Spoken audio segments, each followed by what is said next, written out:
பாரதி ராஜா அவர்கள் அவருடைய சொத்துக்களை தங்கையின் பேர்ல எழுதியிருக்காரு அப்படின்னும், இதனால குடும்பத்துல ஒரு பிரச்சனை நடந்திருக்கு அப்படிங்கிற மாதிரியான தகவல் தான் சமீபத்துல கிடைச்சிருக்கு.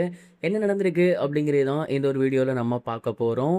தமிழ் சினிமாவின் இயக்குனர் இமயமாக இருந்த பாரதி ராஜா அவர்கள் உடல்நலக் குறைவினாலும் வயது மூப்பு காரணமாகவும் சமீபத்தில் உயிரிழந்திருந்தாரு. அவரோட இழப்பு அப்படிங்கிறது உண்மையிலேயே தமிழ் இண்டஸ்ட்ரிக்கு மிகப்பெரிய ஒரு பேரிழப்பு அப்படின்னு தான் சொல்லணும். கண்டிப்பா அவருடைய படங்களின் மூலமாக அவர் எப்போதுமே நம்ம கூட வாழ்ந்துட்டு இருப்பாரு அப்படின்னு தான் சொல்லணும். தொடர்ந்து அவரோட மறைவுக்கு பின் அவரை பற்றின ஏகப்பட்ட செய்திகளை சோசியல் மீடியாவில் பார்த்து வந்துட்டு இருக்கோம். அண்ட் சமூக வலைதளங்களில் நிறைய விஷயம் அவங்க வீட்டில் நடக்கிற இன்ச் பை இன்ச்சான விஷயங்கள் கூட வெளியாகி வந்துட்டு இருக்கு. அந்த வகையில் சமீபத்தில் தெரிய வந்திருக்கிறது என்ன அப்படின்னா, பாரதி ராஜா அவர்கள் அவரோட சொத்துக்களை பிரிக்கும் போது தங்கையின் பேரில் சொத்துக்களை எழுதியிருக்காரு அப்படிங்கிறது தான். சமீபத்தில் வந்திருந்த தகவலின்படி பாரதி ராஜா அவர்களுக்கு சொத்துக்கள் அப்படிங்கிறது கிட்டத்தட்ட 80லேருந்து ஒரு 100 கோடி இருக்கும் அப்படிங்கிற மாதிரி சொல்லியிருந்தாங்க. அதிகபட்சமாக அவர் நிறைய காசுகளை வந்து சினிமாக்கே போட்டார். அவர் சினிமாவில் சம்பாரிச்சதை மறுபடியும் இவரிடலே இன்வெஸ்ட் பண்ணாமல் சினிமாலே இன்வெஸ்ட் பண்ணிட்டாரு. ஒரு படம் அவருக்கு கை கொடுத்துருக்கு, ஒரு படம் அவரை காலை வாரி விட்டுருக்கு. இது அவரே கூட சொல்லியிருக்காரு.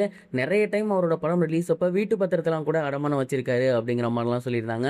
இதனால் அவர்கிட்ட சொத்துக்கள் அப்படிங்கிறது மிக பெரும் அளவில் இல்லை, ரொம்பவே கம்மியாக தான் இருந்திருக்கு. அண்ட் அப்படி இருந்த சொத்துக்கள் இருக்கு இல்லையா, அது வந்து கிட்டத்தட்ட 4 பாகமாக வந்து அவர் பிரிச்சிருக்காராமா. முதல் பாகம் அவருடைய மகன் மற்றும் மகனோட குடும்பத்தார்களுக்கு, அவங்களுக்கு ஒரு பங்கு போகணும் அப்படின்னும், இரண்டாவது பாகம் அவரோட மகள் இருக்காங்க இல்லையா, அவங்களுக்கு போகணும் அப்படிங்கிற மாதிரியும், மூணாவது அவரோட மனைவி வந்து இப்போ அவர் இல்லாமல் கண்டிப்பாக கஷ்டப்படுவாங்க, கடைசி காலத்தில் அவங்க கஷ்டப்படக்கூடாது அப்படின்னு சொல்லி அவங்களுக்கு ஒரு பாகத்தை எழுதி வச்சிருந்திருக்காரு. நான்காவதாக அவரோட கூட பிறந்த தங்கைக்கு ஒரு பாகத்தை வந்து எழுதி வச்சிருந்திருக்காரு.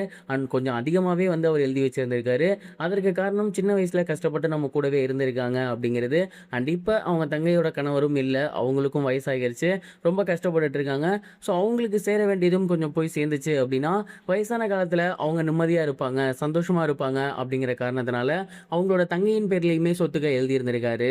ஆரம்பத்தில் இவங்களோட ஃபேமிலி மெம்பர்ஸ் அப்படிங்கிறவங்க இதை அப்போஸ் பண்ணியிருக்காங்க. அது எப்படி அவங்களுக்கு போய் சேரலாம், இதுக்கும் அவங்களுக்கு என்ன சம்மந்தம் அப்படிங்கிற மாதிரிலாம் சொல்லியிருந்திருக்காங்க. பட் ஒரு கட்டத்தில் அவங்களோட மகள் இருக்காங்க இல்லையா, அதாவது பாரதி ராஜா சாரோட பொண்ணு, அவங்க வந்து அவர் எதையும் யோசிக்காமல் அதெல்லாம் பண்ணியிருக்க மாட்டார். அவரோட கடைசி காலத்தில் அவர் கூட இருக்க யாருமே கஷ்டப்படக்கூடாதுன்னு நினச்சிருக்காரு. அதனால தான் எல்லாருக்குமே சரி பங்காக பிரிச்சிருக்காரு. அப்பாவோட கடைசி ஆசை இதுவாக கூட இருக்கலாம். அதனால் தயவு செஞ்சு இந்த சொத்துக்காக வந்து அவர் நம்ம அவமதிக்க வேணாம். அவர் யாருக்கு என்னென்ன பண்ணி கொடுத்துருக்காரோ அது இருந்துட்டு போட்டோம். நம்மளோட பெரிய சொத்து அப்பாவே இப்போ இல்லை, அவர் சம்பாதிச்ச வச்சு மட்டும் நம்ம என்ன பண்ண போகிறோம் அப்படிங்கிற மாதிரி ரொம்பவே மெச்சூராக பேசியிருக்காங்க. அண்ட் கூடிய சீக்கிரத்திலே இந்த ஒரு பவர் ஆஃப் பட்டான் எல்லாம் பார்த்துட்டு யார் யாருக்கு எவ்வளோ போகணும் அப்படிங்கிறத பிரித்து கொடுத்துருவாங்களாமா. தான் போகும் தருவாயையும் தான் குடும்பத்தில் இருக்க எல்லாரையுமே சரிசமமாக பார்த்து சரியாக சொத்து பிரிச்சுட்டு போயிருக்காரு. உண்மையிலேயே அவர் ஒரு லெஜெண்ட் அப்படின்னு தான் நான் நினைக்கிறேன். நீங்கள் என்ன நினைக்கிறீங்க? கமெண்ட் பாக்ஸில் ஷேர் பண்ணுங்கள். இது வரைக்கும் கனெக்டிங் டிவிக்கு சப்ஸ்கிரைப் பண்ணனா மறக்காமல் சப்ஸ்கிரைப் பண்ணிக்கங்க.